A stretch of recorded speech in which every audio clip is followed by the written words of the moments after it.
me give you an illustration. Yesterday was my wife's birthday. So, I took her out to eat. And she said, "Oh, you don't have to do that, Phil." What would she think if I said, "I must take you out to eat on your birthday. I must kiss you. I must hug you. It is my duty as your husband."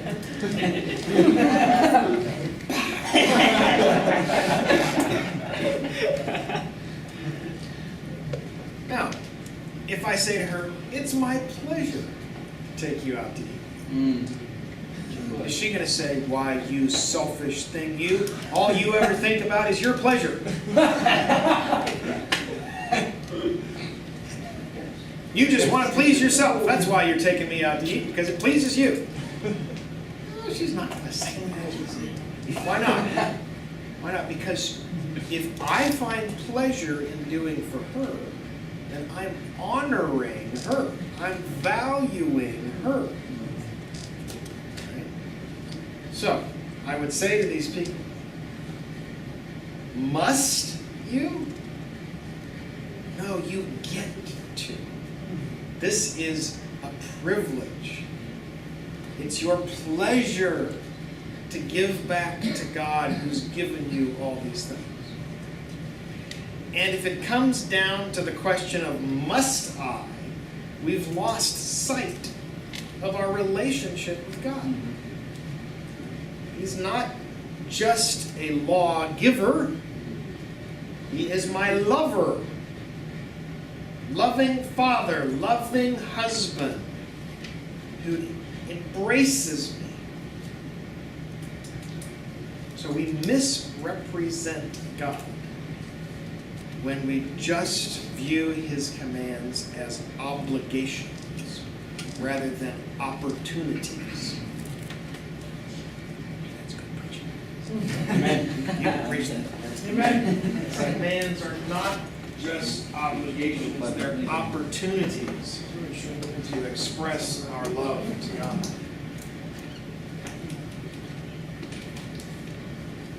Well, you may kiss your wife. Well, if I have to.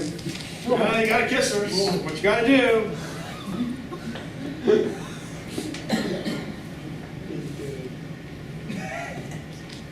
Maybe if there was some gross sore on her face.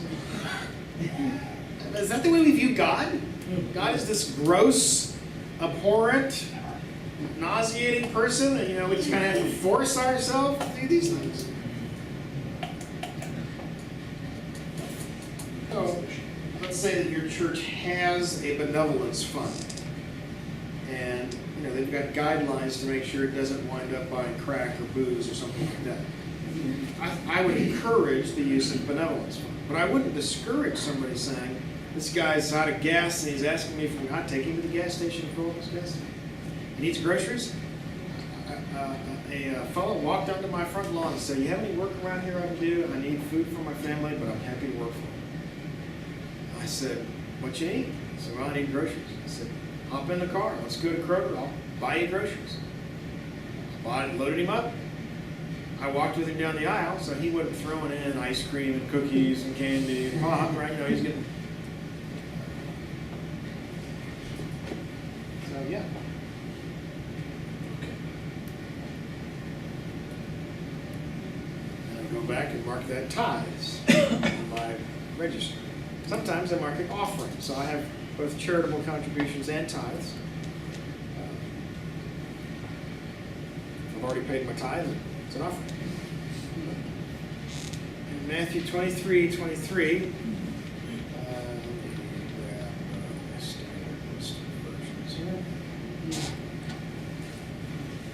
"Woe to you, scribes and Pharisees, hypocrites!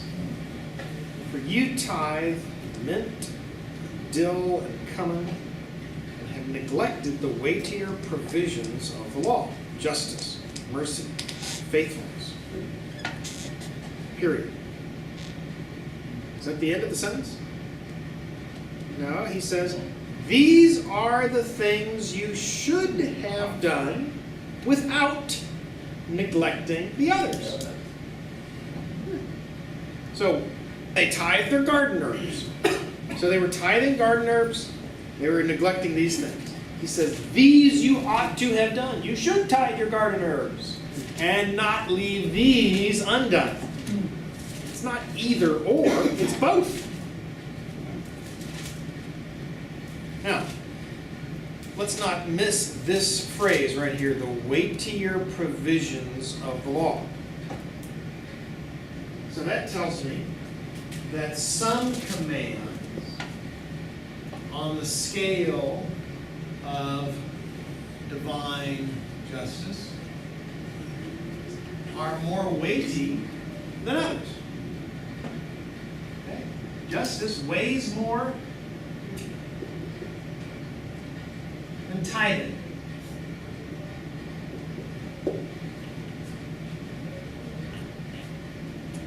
They're not all equal.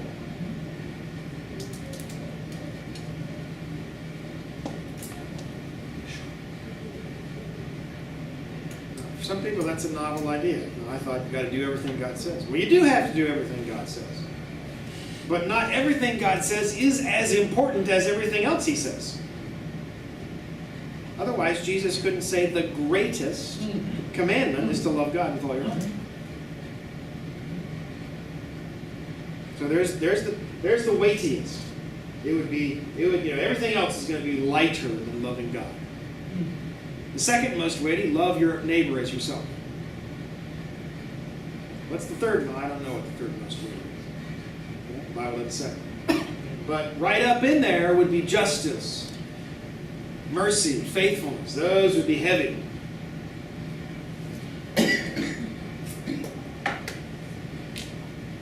Your heart represents what is valuable to you.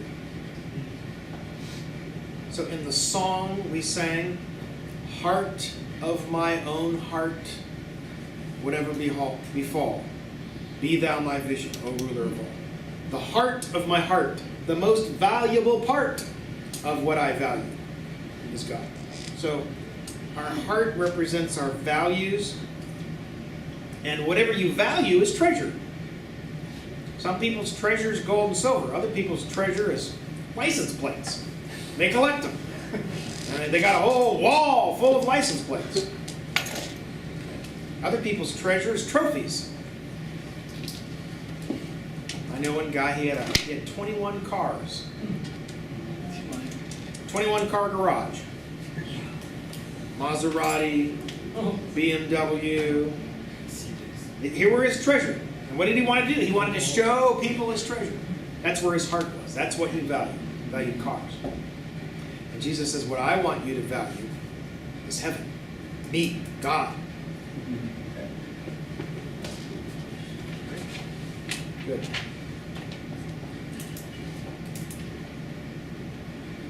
I've got up here on the board, the screen, it's Old Testament texts. What's striking to me about this is that the wicked borrows and doesn't pay back. Now, Solomon could have easily said, but the righteous borrows and pays back. But he didn't say that. He said, the righteous is gracious and gives. It's not just that the righteous pays his debts. He's actually a giver away of money. He doesn't put people in debt. He freely gives. Wow. Psalm 37:26, the righteous person, all day long he is gracious and lends. So, there's a difference. Sometimes he's gracious and gives. Sometimes he's gracious and lends. It's not either or. Psalm 112:5, it is well with the man who is gracious and lends. Now, help me out here, guys. If you put out a loan at, let's say the low rate of 3% interest, you're lending money. What's gracious about that. Hey, you're going to get your money back plus interest. So how is that gracious? That is freely, undeservedly. Okay, so you're gracious and you gave 3% instead of 6%. Maybe. Are you inclined to feel gracious? Like, oh, I've really helped somebody out. If you already know they can pay this back, this is no problem. They can afford the interest, it's no big deal. Or if somebody's like, man, I don't even know if this guy can pay the principal, let alone pay the interest. He's really poor. Isn't that the person you're tempted not to lend money to? Then God says, be gracious and lend. Or be gracious and give.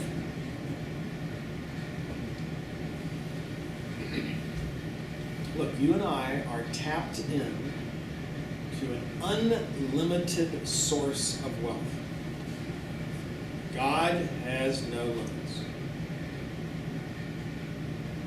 Don't you think? You think you can outgive God? I'm more generous than God is. Not a chance.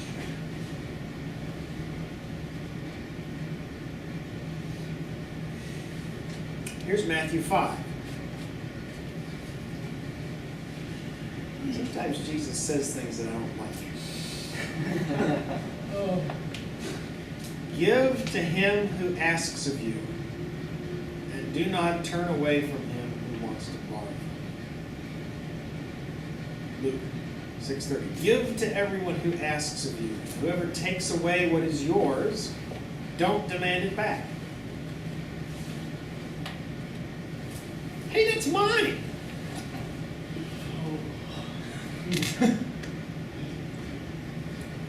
They stole it.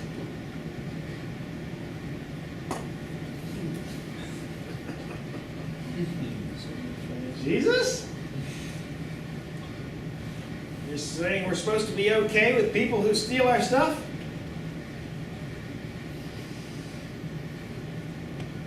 Well, as always, truth exists in balance. So, the Bible says that the government exists to punish evildoers. Stealing is doing wrong, so the government's supposed to care about stealing. It's supposed to punish people who steal. Going to the authorities to let them know that somebody's stolen can't be wrong. Otherwise, the government can never know if somebody did wrong. Okay, so yes, we're supposed to care about stealing on the one hand. If stealing goes unchecked, it's bad for the whole society. On the other hand, is this about the good of society and the good of the thief? Or is this about, that was mine, nobody's going to take what's mine and get away with it?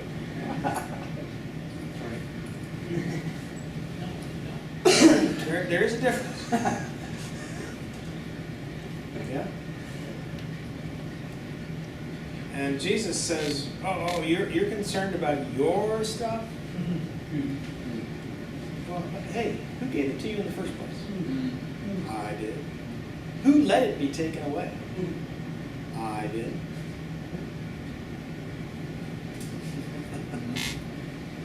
Who can replace it if he wants to?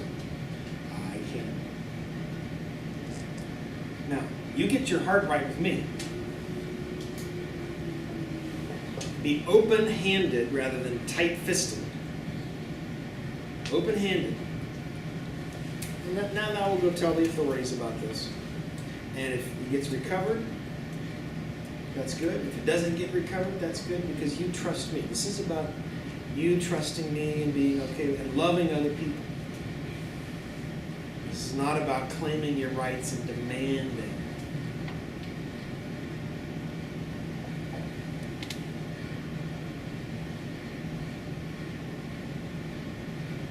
Okay, so I'm talking about debt here. Since debt implies lending, I've brought in the lending side of things. There is a whole set of texts in Proverbs that address who you should not make a loan to.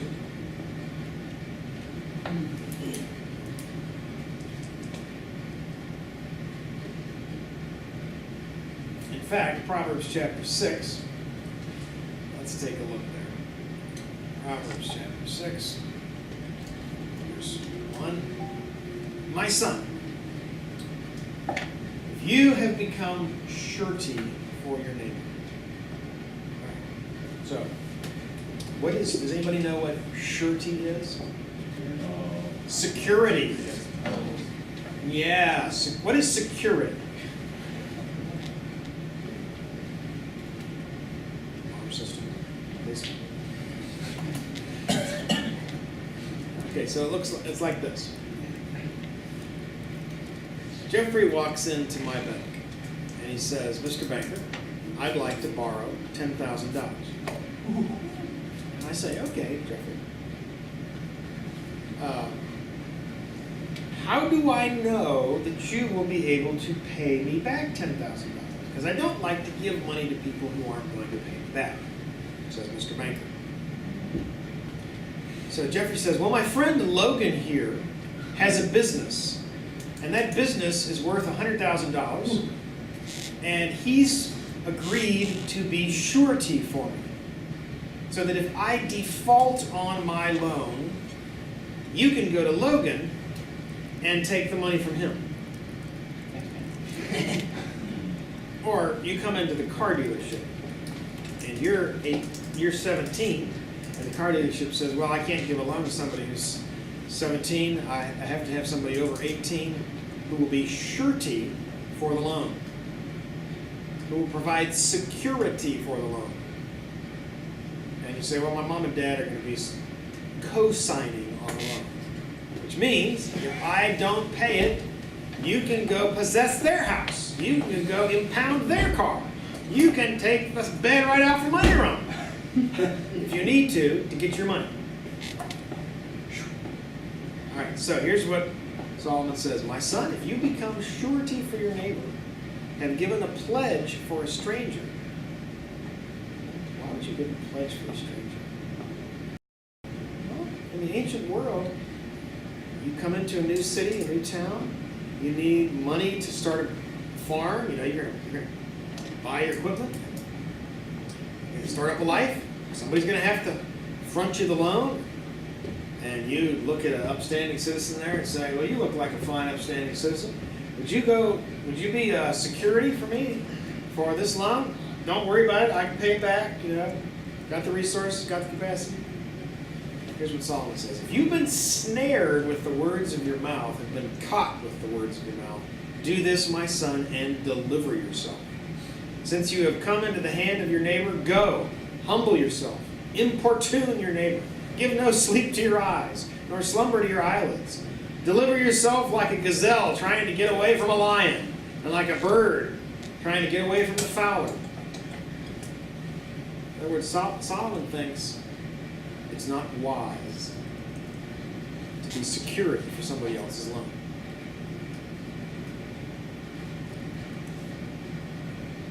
That's why. Well, what's the problem? Well, here's the thing. You are imperiling, putting in danger your money for no benefit. You're not going to earn anything. The only thing you can do in this situation is lose.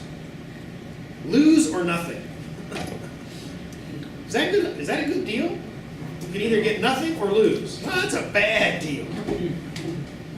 So don't do it. Your relatives, look, it's all over the place. My brother-in-law came to me and he needed a car and he had bad credit. He needed somebody to co-sign his loan, and so I co-signed his loan, and now he's not paying his bills. And the bill collector's on my door. If you listened to Solomon, you wouldn't have signed it. You wouldn't have done it. Don't do it. Now that's not the only place Proverbs talks about this. Proverbs 6, 1-6. Proverbs 22. Do not be among those who give pledges, among those who become guarantors for debts. Proverbs 11:15, who is a guarantor for a stranger will surely suffer for him, but he who hates being a guarantor is secure.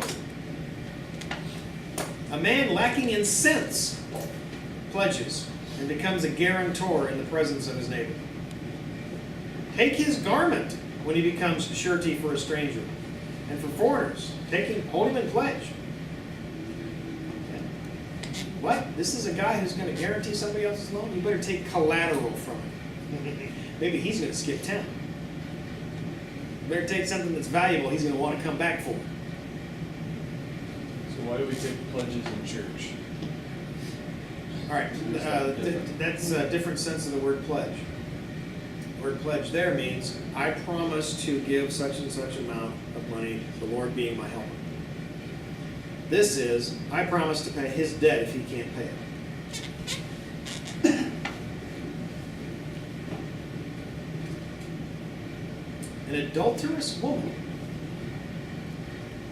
Now, she's not going to come up and say, I'm an adulterous woman. Will you co-sign my leg? No, what's she going to do? She's going to have a sob story.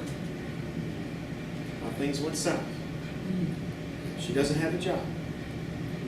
And she's got kids. But you better do your homework.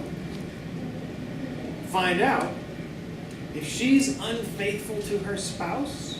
You think you can trust her to be faithful with her promises about money?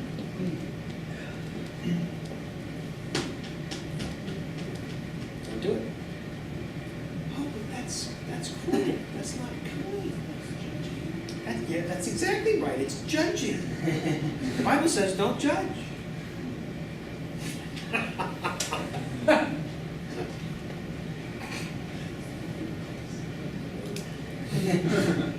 People would just read what the Bible says.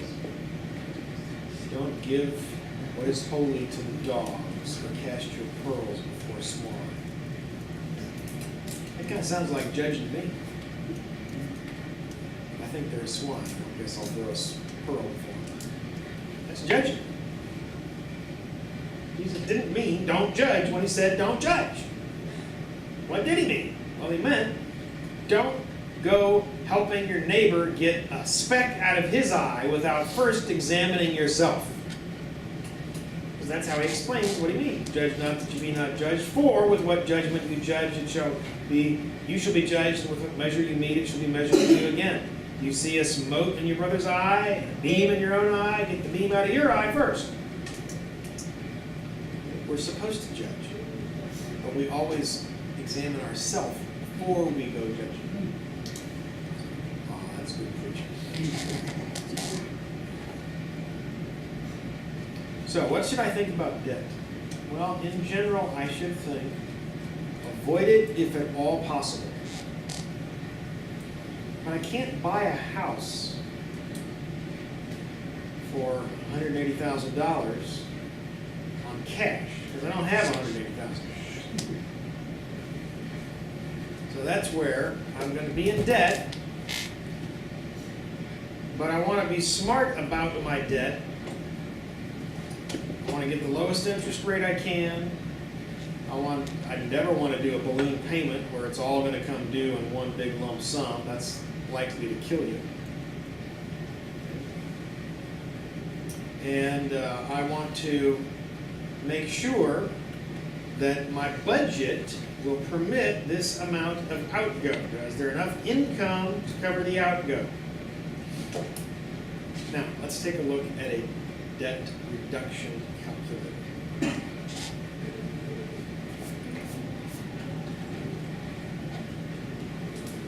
There's a copy of this out in the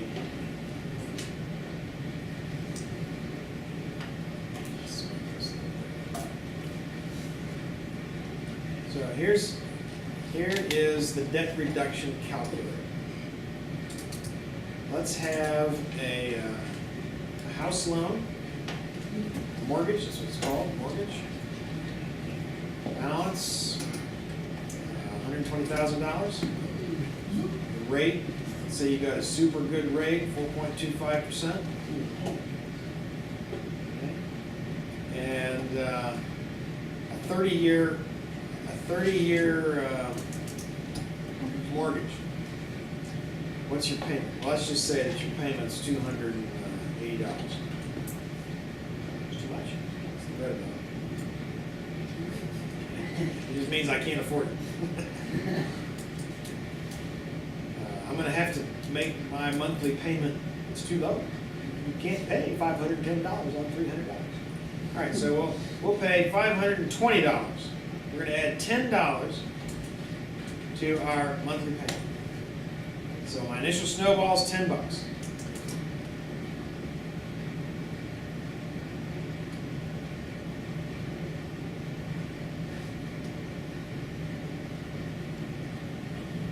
It's not looking very good. That's not a very steep hill, is it? The snowball's not rolling very fast. Okay, so what happens if I bump it up to $620? I'm going to add $110. Oh yeah! Now my interest, the snowball starts catching up right about there. Pretty soon, I'm paying more on the principal, which is the green area, than I am on the interest.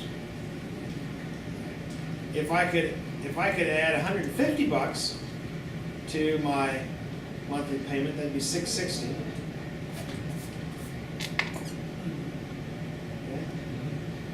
Now look at this. Pay attention to this number right here. It's telling me how much interest I'm going to pay over the life of these loans. I'm going to pay $87,000 in interest.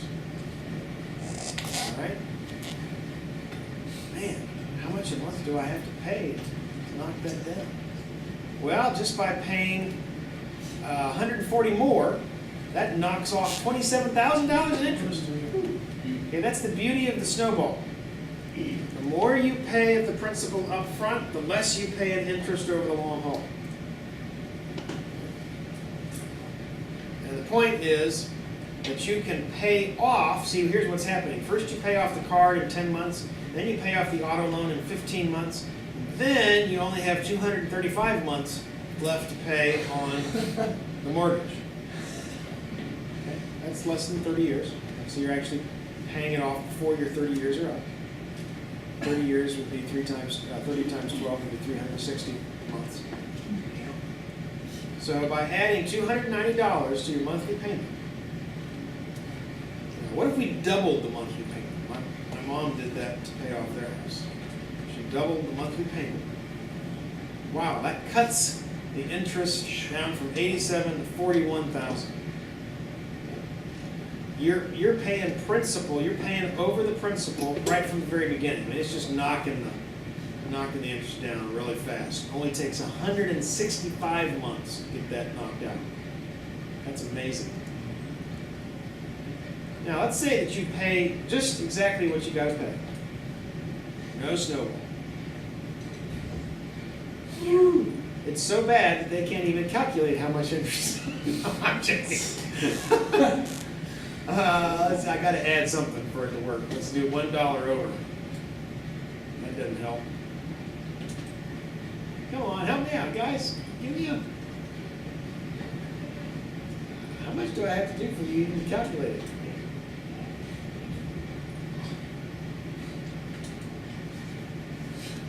Oh, here's why. It's over 360 payments.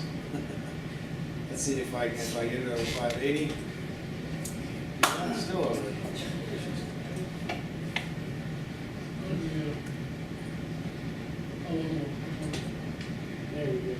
There we go.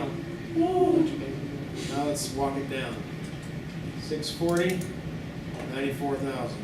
630, 97,000.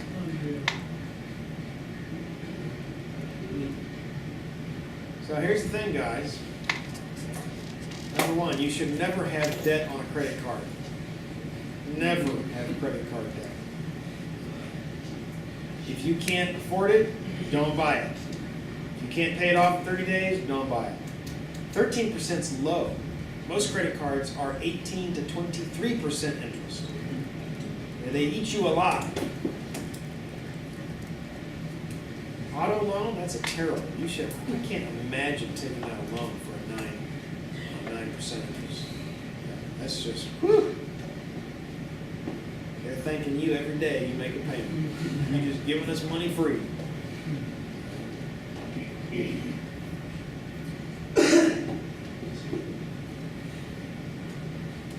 So, if we go through and read the strategies, There's a variety of strategies for paying off debt. One strategy is you pay off the lowest balance first. Okay. Now, that strategy gives you the benefit of the psychological effect of, oh, I got finished with this debt. One down, two to go. So that feels good. Paid off the lowest one first. But it doesn't help you save money in the long run. What you want to do is pay off the highest one first. Prioritize that as possible. This results in the lowest total interest, but depending on the balance of your higher interest loans, it may take you longer to see your first debt paid off completely. If the difference in total interest is not significant, okay, it's only $100 difference over time, then it'd be far better to feel like I'm making progress than just look like, oh man, I keep throwing money in this thing and it never goes away. There's additional discussions here about how to, and tips on how to make this work for you. Okay, over here, the second column actually gives you the payment schedule. If you're going to do this, here's how much you're going to pay on each item. Here's the car, there's the loan, there's the mortgage. It automatically fills in the things as you go. And it tells you how much you owe at the end of the day. You know, and it's only way down here that you get down to zero. Finally pay the thing off.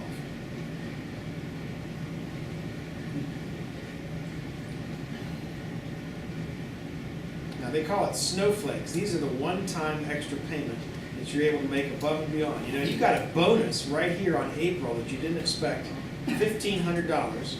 So you drop a snowflake in there. Okay? That dropped your total number of payments from 365 to 348. Just that one $1,500 payment knocked off a total of almost 20 payments. 18 additional payments got knocked off. So if you can make these snowflake payments along the way, you know, you get an income tax return from the government unexpectedly. Woo, glory, $2,200 or $2,200. You know, that would knock us from 348 down to 337. It took off 11 payments. Now each of those 11 payments was 600. What was it? What was our payment? 630. Yeah. I mean, so 11 payments of 630. Let's think about that. Let's pull our calculator out. 630 times 11 equals 6,930, and I put $2,200 down, and that knocked $6,900 off. Woo! That is like a good deal. Okay, so anytime you add something to the principal of a debt, you can be maybe like tripling the value of that money by saving yourself interest. So if the guy who wants to loan you money says, no, you can only make a payment once a month, no middle of the month payments, say to yourself, this guy is trying to gouge me. He doesn't want me knocking down the principal anytime during the month. He only wants me to have one chance a month to knock down the principal. Now, I ought to be able to give you money anytime I jolly well want to give you money.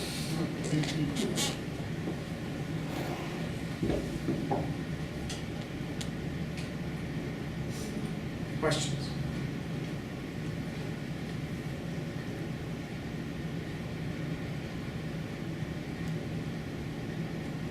Now, I haven't seen the most recent statistic. The last statistic I saw was that it was unbelievably high. 45 to 55% of Americans have over $10,000 in debt. Most of them being on credit cards, so that they're being charged these massive amounts of interest.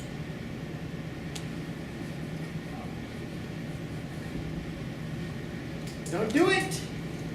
Not smart. You say, well, what do I do? You know, I'm embarrassed to go to my parents and ask for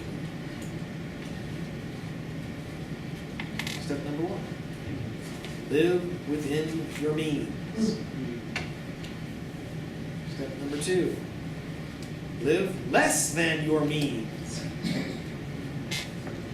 Pay consistently a little. Most people will work with somebody who will pay a little. They don't work with somebody who's not paying anything.